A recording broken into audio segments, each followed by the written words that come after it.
presenta Familia Acompañantes, el servicio de acompañantes de la Asociación Española. Y ahora sí, con un fuerte aplauso le damos la bienvenida a quienes nos acompañan. Juan Pedro Mir, maestro, director también y exdirector nacional de educación. A su lado Renato Perti, magíster en educación. Entre los impulsores de este proyecto justamente que pretende, bueno, poder hacer efectiva la transformación o los cambios que con tanto diagnóstico ya y sobrecarga de ellos existen en el debate público, ¿no? ¿En qué consiste exactamente este proyecto o este plan? Me gustaría empezar por ahí, por los puntos clave, porque se han manejado, entre tanto diagnóstico, algunas cosas que terminan siendo como un poco el común denominador. Todo el mundo sabe lo que hay que hacer, el tema es el cómo, ¿no? Bueno, ¿cuáles son los puntos? Bienvenido. Bueno, primero que nada, gracias por invitarnos, por compartir este espacio. EDUI 21 nos gusta el nombre de Iniciativa Ciudadana. Sí, sí. Nuestro país tiene, bueno, una tradición centenaria desde el lugar desde el que la sociedad civil se apropia del espacio educativo y construye, porque sabe que no hay democracia sin educación, y construye agenda en cuanto a educación. Desde la vieja Sociedad de Amigos de la Educación Popular, fundada por José Pedro Varela, que se fundó a la iniciativa de la sociedad civil en todo el país. Desde hoy acordábamos con unos amigos, desde el movimiento, el Colegio Pío, el movimiento de parroquias que había en todo el país, desagregado en todo el país, en la cual la Iglesia en 1890, 1870 ya veía que era una forma también de incidir la construcción de escuelas, liceos, todo lo que es el movimiento social del cual tratamos de beber y aprender, desde el movimiento Tacurú, la obra del movimiento salesiano, la obra de nada más nada menos que del padre Cacho, o sea, todo lo que ha sido en este país espacios donde la sociedad civil, más allá de los partidos políticos, más allá de la necesaria articulación con los sindicatos, todo el movimiento sindical, cómo ha participado en la construcción y en la construcción de la política educativa. Bueno, esta iniciativa ciudadana intenta recoger personas que partimos de algunas bases en común. Punto número uno, que vemos con preocupación cómo al país le cuesta encontrar una agenda de cambio estructural en el problema educativo. Número dos, vemos la poca articulación que hay entre los espacios políticos y técnicos en ellas. Número tres, vemos cómo a veces las discusiones se terminan transformando en discusiones totalmente bipolares en el sentido de blanco, negro, cambio, continuidad, sí, público, privado, Estado, y hay un montón de producción en el medio, izquierda, derecha, que termina, bueno, acá tenemos un problema país, un problema que nos interpela de acá a 30, 40 años, y desde distintas tiendas políticas, ninguno de nosotros deja de pertenecer en el corazón y en el alma al espacio que lo tiene. Desde distintos lugares técnicos hay politólogos, sociólogos, habemos docentes, habemos científicos, sabemos economistas, sabemos diseñadores. Pero técnicos en definitiva, técnicos al fin, ¿no? Técnicos que sí, miran una mirada. Exacto. Y desde una concepción de la necesidad de transformación pretendemos crear este espacio donde en todo el proceso, y un dato también, es abrir también el espacio a dialogar con actores no necesariamente técnicos, pero sí de la sociedad civil, porque necesariamente son quienes viven y quienes demandan ofertas y propuestas educativas de calidad para sus hijos. Nuestro país es un país bastante extraño donde, por ejemplo, una voz que no se escucha nunca es la voz de los padres organizados. Yo trabajo en una escuela, soy director de escuela, los padres de mi escuela son fundamentales para que la escuela viva, para arreglar la biblioteca, pero no hay una producción de sentido que es un déficit. Bueno, pero ahí pienso en la verdadera autonomía que puede tener un centro educativo, considerando el entorno en el que se desarrolla, y que es uno de los diagnósticos que están sobre la mesa. El eje de la transformación, y Renato lo sabe mucho mejor que yo, en el mundo hay un círculo virtuoso de la transformación educativa que es políticas nacionales, políticas que sean lo más amplias posibles, políticas articuladas con la sociedad civil, con los espacios de producción, con los trabajadores, políticas que sean evaluables, Otro círculo virtuoso es la inversión educativa, que tiene que seguir creciendo, que tiene que seguir aumentándose. Otro círculo virtuoso es la profesionalidad docente. Y otro círculo virtuoso es que el centro de la transformación es el centro educativo y la comunidad que lo rodea. Construir educación hoy, hay una frase que siempre repite, estuvo aquí el otro día Daisy Iglesias, una destacadísima dirigente sindical, que dice: un niño sobrevive a un maestro, nunca a un mal maestro, dice, nunca sobrevive a una mala escuela. Para mí es muy gráfica en el sentido que el eje de la polea de transmisión son centros educativos creativos, centros educativos integrados. En ese sentido, EDUI no pretende superponer, no pretende anular otros espacios centrales como son los sindicatos, como son las ATD, como son los partidos políticos, de ninguna manera. Pretende ser una voz más que a 2 años pueda generar insumos en todo el país, pueda dialogar con todos y presentar a la sociedad una propuesta de algo que creemos que es imposible de postergar, que es una transformación estructural de la educación pública en el país. Los ejes por donde pasaría esa transformación estructural. Ya quedó más o menos claro el camino hacia lo que es el fortalecimiento del centro educativo en sí, por ende del docente, del maestro. ¿Qué más? Porque, a ver, hay un punto ahí que es importante de verlo en perspectiva comparada, porque muchas veces en Uruguay tenemos la dificultad de abrirnos al mundo, no para modelizar nada, sino para entender mejor lo que podemos hacer, ¿no? Los sistemas educativos que en el mundo funcionan bien, con independencia del contexto y de la región, son aquellos, como decía Juan Pedro, donde hay una mirada educativa muy clara sobre el para qué y qué se quiere enseñar. Cuestión que muchas veces nosotros marginamos de la discusión, porque asumimos que el para qué y el qué están dados, y no es así. Hay que definir con claridad para qué uno quiere educar y para qué uno quiere aprender y qué quiere hacerlo. Ese para qué y qué después tiene una definición política. Porque la educación es un asunto de la sociedad, de las comunidades, de los padres, de las familias. Es un asunto político, porque cuando uno define un currículum o define una propuesta curricular para decirle a la gente una propuesta de qué se va a enseñar, está definiendo la sociedad que quiere construir. Exacto. La educación refleja la sociedad que uno quiere construir y aspira a hacerlo. Y naturalmente que esas discusiones tienen sus idas y vueltas, sus espacios de consenso y de conflicto naturales y lógicos. Lo importante es reconocer que el sistema político en su conjunto tiene voz y voto en la definición de esos procesos, porque son quienes representan legítimamente al colectivo nacional. Entonces, ¿qué es lo que pasa en los países que más progresan en educación? Que esas definiciones de la política educativa a ese nivel son hechas por el sistema político en su conjunto, no por un gobierno en particular, sea del signo que sea. Entonces yo creo que nosotros lo que decimos es, lo que tú decías, poner la mirada en el centro educativo pero en el marco de una claridad respecto a qué se quiere hacer. Porque si tú al centro educativo no le decís claramente en qué se quiere enseñar y para qué hacerlo... ¿Para qué queremos educar? Queremos educar primero para ser felices. Felices. ¿No? Para ser ciudadanos competentes. Para ser ciudadanos que sepan responder a los problemas que tienen. Porque los niños y las niñas y los jóvenes no responden al problema de las asignaturas. ¿Qué buscas vos en tus hijos, Victoria? Bien. Primero, que vayan a la escuela y que no festejen, o al liceo, que festejen las vacaciones de julio como si fuera el fin. O sea, cada vez que un chiquilín o una chiquilina va a una institución educativa y siente que pierde el espacio, en un momento donde el niño es un sujeto donde está deseando, los niños son una máquina de deseo, desean conocer, desean comer, desean vincularse. Son esponjas. No pueden llegar a la escuela y sentir que entra en un tubo, claro, donde la zona más querida es el recreo y la salida. Claro. Les estamos robando el tiempo a nuestros hijos. En un momento donde, siempre decimos lo mismo, nuestras hijas tienen un horizonte mucho más amplio que nuestras abuelas. Porque nuestras hijas pueden aprender 2 idiomas, nuestras hijas pueden aprender arte, pueden viajar, pueden conectarse con una terminal móvil, pueden conectarse con cualquier lugar del mundo. Y venimos de generaciones de nuestros abuelos eran casi analfabetos. Entonces, como país, si este país no puede construir una agenda republicana, amplia, porque destinar dinero a educación, entre otras cosas, implica sacar dinero de otros lados. Sí. Vamos a discutirlo.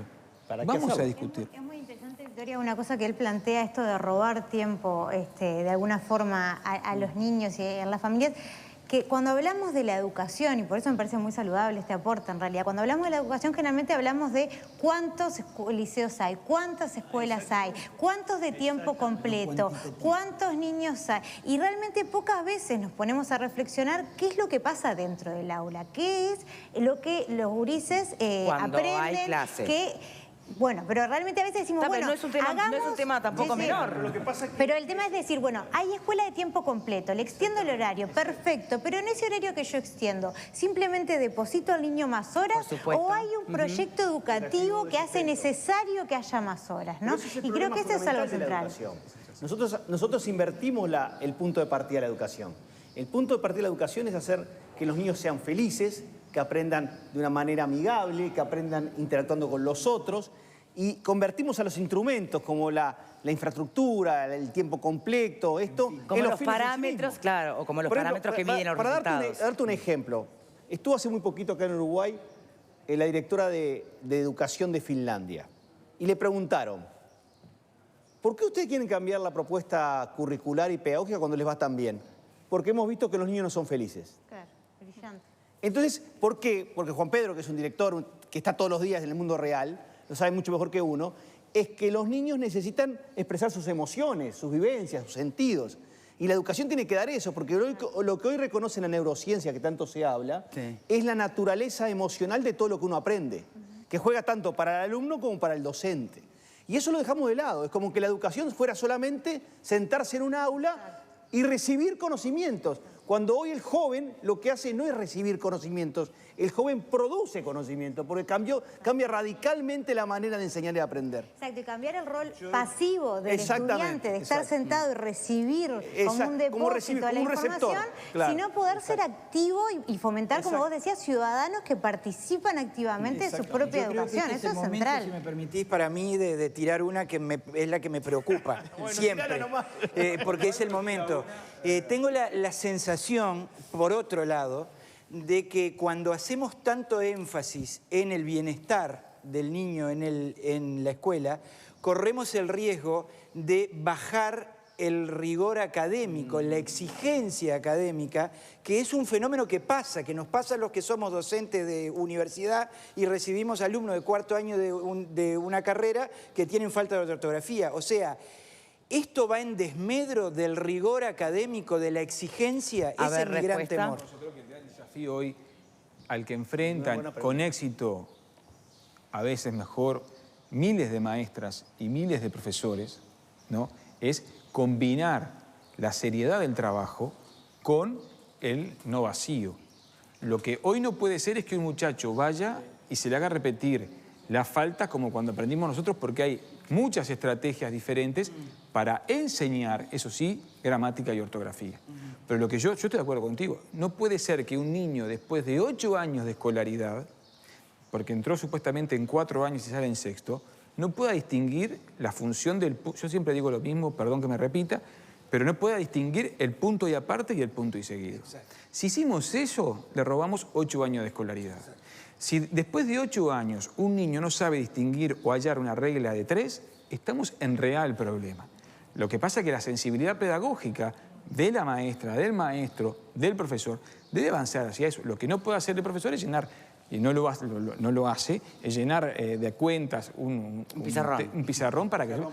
Lo que pasa es que hay que romper paradigmas también de enseñanza. Pero si el niño sale y lo único que aprendió es hacer regla de 3 y a poner punto y coma, también es un fallo. Entonces eso hay que incorporarlo, cómo la educación realmente nos prepara para la vida. Porque muchas veces los gurises sienten de que para qué voy a ir si igual lo que aprendo no me aporta para lo que voy a vivir después, pero ¿no? esa es la gran prédica que tuvimos nefasta en años anteriores, que no voy a nombrar, de la que no es importante la cultura académica. Y nosotros, eso es un chip que tenemos que cambiar culturalmente. Pero porque eso se transforma en falsa oposición. El chiquilín que saber de Cervantes, Álvaro, y de Lope de Vega el marco pedagógico actual no se ha cambiado. Es importante como instrumento para poder llegar actuar, a otro, claro. Pero no convertirlo en un fin en sí mismo. A ver, lo que nos pasó a nosotros que se transformaron los programas en fines en sí mismos. A mí me preocupa un poco de todo lo que ellos decían, me parece que hay convenciones que son muy generales, ¿no? Podemos discutir los matices, pero ¿con qué estructura se llevarían adelante estos cambios? Hemos visto, tú como director de educación has dicho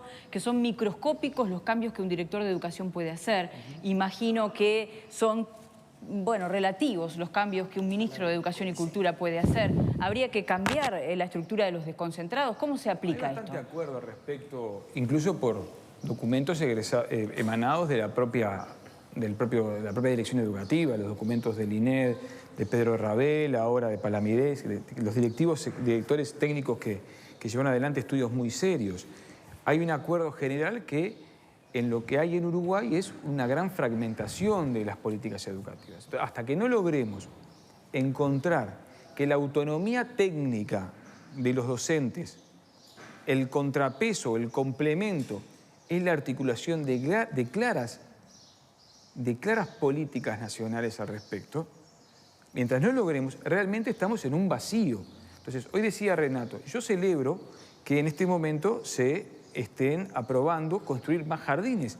Precisamos más jardines, precisamos mucho más liceos, pero sobre todo precisamos la discusión del sentido del para qué. Entonces, ¿cómo se puede hacer? Primera cosa, acordando nuevas formas de gestión del cambio que impliquen reformulación de la carrera docente. Hoy los maestros y profesores esperamos casi como el regalo de Papá Noel cumplir 25 años de trabajo para cobrar un aumento significativo en nuestro ingreso, porque nuestro aumento es por goteo. Entonces, los últimos estudios del INED reflejan que la carrera docente es de las menos atractivas y las peor pagas. Tenemos que pensar no solo más dinero, sino que tenemos que pensar una carrera docente que, entre otras cosas, premie e incentive la creatividad, el estudio, la formación permanente. Eso requiere actualización, como de qué profesión. Victoria, hoy un maestro que agarra 40 horas la dirección de una escuela de tiempo completo gana menos que un maestro que trabaja en 2 escuelas. Entonces, si no sirve, y no es por caer en el dinero solamente, entonces el círculo virtuoso que hablamos hoy implica direcciones claras, gestión clara, evaluaciones claras. ¿Las evaluaciones del INED no están bien hechas? No, está muy bien. Yo creo que el INED es un espacio técnico muy interesante. Y bastante unánimemente elogiado, ¿no? Sí. A mí, aprovechando la presencia de ustedes, que la verdad a mí me provoca tanto entusiasmo verles hablar, lo digo de verdad, como ciudadano, como hijo de la República, viste, gente que se preparó, que conoce el tema, que expresa con conocimiento y con pasión, ¿verdad? Los temas que defienden me producen mucha alegría. Ahora bien, también hay otra cosa que se llama, ¿cómo es? Que empieza con R. Ah, sí, realidad. Y sobre esto quisiera reflexionar con ustedes, porque por suerte también en Uruguay los cambios uno se los tiene que exigir, porque así funcionamos y porque son referentes de la República, a través de los partidos políticos, ¿verdad? A través de la política. No hay cambios si no se producen a través de la política.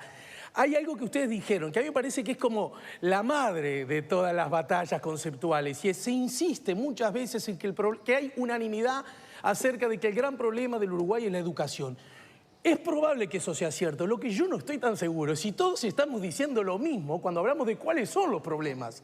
Y sobre ese aspecto me gustaría que ustedes nos den alguna pista, porque ustedes se preparan, vienen a los medios, hacen su trabajo, déjanlo de mejor decir, en 2 años nos entregan algo a nosotros. Bueno, ¿qué va a pasar con eso en 2 años? ¿De qué manera los ciudadanos y el sistema político se apropian de eso y lo toman como bandera? Vas a estar en campaña electoral en 2 años, Claro, ¿no? O sea, vas a estar... yo no voy a estar en campaña electoral. Pero los partidos sí. ¿Esto qué va a pasar con esto? Hay varios puntos para ubicar la discusión. Primero, Edu 21 no tiene color político, pero tiene finalidad política. Exacto. La finalidad política de Edu 21 es colocar a la ciudadanía y al sistema de partidos políticos una agenda robusta de cambios programáticos, transformacionales, que crucen a todo el nivel educativo, incluyendo lo que tú decías, aspectos institucionales, para que efectivamente el sistema político los dialogue, los apropie y se los haga suyo. Es decir, nuestra ambición es que esto sea el rutero de cambio del país para la próxima década. ¿Puedo hacer una pregunta en este paréntesis? Sí. Y en esa misma línea de dirección, todo tiene mucha lógica, la respuesta. Ahora, desde la afuera uno puede visualizar un primer gran escollo, Sí. ¿no? En ese camino de la apropiación de, por ejemplo, hoy el gobierno de este proyecto y de estas iniciativas. Y lo pregunto clarito, ¿por qué? Porque, bueno, una ministra de Educación y Cultura que desdeña de alguna manera al trabajo de Mir, uno de los impulsores de este proyecto. Un presidente de la República que dice que ya empezó el cambio de ADN, o sea que en realidad, ¿para qué estaríamos precisando un proyecto nuevo? No sé si ustedes tienen respuesta para eso, pero ¿no es un escollo primero para sortear? Yo confío muchísimo, ¿En quién? muchísimo en la sensibilidad política de quienes hoy llevan adelante el gobierno del país. Lo mismo que te cesaron. Eso fue una anécdota, para mí es una anécdota, pero creo que sí, que el presidente Vázquez es un hombre que tiene gran sensibilidad sobre los temas educativos y va a depender también de cómo la sociedad civil y nosotros seamos inteligentes en plantearlo. Por supuesto, esto no es un planteo en contra del gobierno, es un planteo de complemento. No, está y clarísimo. cada uno juega sus cartas. Pero el gobierno va a tener que elaborar un discurso, que no sé cómo será, Y también, para justificar también la observación en positivo de esta capaz nueva que sí, iniciativa. Pero no ojalá. sería la primera vez. Hay muchos temas que fueron agenda en el país que en realidad generaron en el sistema político mucha resistencia y después terminaron avanzando porque la ciudadanía generó propuestas y las llevó adelante. Hablemos del matrimonio igualitario, más allá de la opinión que cada uno puede tener, ¿no? El matrimonio igualitario, la regulación del cannabis, el propio sistema político, y muchas veces de este mismo partido estaban en contra de avanzar o tenían resistencias, y sin embargo la sociedad civil generó propuestas, presionó, se movilizó y logró ¿Es equiparable? Es como que, yo creo que yo no voy a entrar en cuestiones, digamos, Juan Pedro las mencionó en cuanto a gobierno, no es mi finalidad hacerlo. Lo que yo quiero decir es que muchas veces los sistemas políticos necesitan de un impulso externo para cambiar, como tú decías. Yo creo que Edu 21 lo que nace es con la convicción que tenemos que darle un empujón al sistema de partidos políticos. Yo no digo gobierno o no gobierno, o sea, es al sistema de partidos políticos. A eso me refería. Claro, el sistema de partidos políticos, tú referías muy bien, es el sistema de los partidos, a los 5 partidos que tienen hoy representación parlamentaria. Entonces, a ese sistema de partidos los vamos a convocar, vamos a dialogar, vamos a desmenuzar las propuestas y vamos también, Victoria, a hacer una cosa que creo que es didácticamente importante, que es entender que los cambios educativos no pasan por simplemente señalar cuánta infraestructura, cuánto equipamiento, cuántos recursos vamos a destinar a la educación. Porque en esos temas, el sistema de partidos políticos rápidamente acciona. Rápidamente dice, bueno, sí, vamos a construir tantas escuelas de tiempo completo, vamos a poner tanto equipamiento. En eso acciona rápidamente. O reacciona en la defensiva del oficialismo también. Y creo que lo que tenemos que hacer es mucha función de docencia. De docencia en el mejor sentido, de explicar que los cambios sustentables en educación requieren de profundidad en los conceptos, requieren de entender bien qué se quiere enseñar y para qué hacerlo, de cómo decía Juan Pedro, de cómo se efectiviza eso a través de un abanico de estrategias y no a través de una sola estrategia. El gran tema educativo en el mundo hoy es que estás pasando de la educación traje a confección, medida a confección, a la educación traje y vestido a medida. Porque la educación cada vez más es un acto personalizado de empatía entre el docente y el alumno, donde también hay que reconocer cosas muy concretas. Los niños y las niñas aprenden mucho del diálogo entre ellos, de ser unos tutores de otros. Todas esas cosas que hoy día significan personalizar la educación, es las cuestiones que el sistema político tiene que yo no digo entender porque sería un acto de soberbia, sino compartir para ver que la profundidad de los cambios no está solamente en decir cuánto voy a invertir, sino en decir qué es lo que quiero enseñar y cómo hacerlo. Yo creo que ahí es donde vamos a encontrar con Edu 21 esa interfase entre el sistema político, la sociedad, las familias, las realidades locales. Esta experiencia de Edu 21 no es montevideana, es de todo el país. Por eso hoy lanzamos en Montevideo la iniciativa, pero la vamos a lanzar en un par de lugares en el interior, en los próximos. Es decir, esta idea de hacer al sistema político, empujarlo un poquito para que empiece a entender que los cambios son más que decir cuánta infraestructura, cuánto equipamiento voy a destinar. Perfecto, hacemos una pausa, retomamos inmediatamente después, ¿sí? Ya venimos.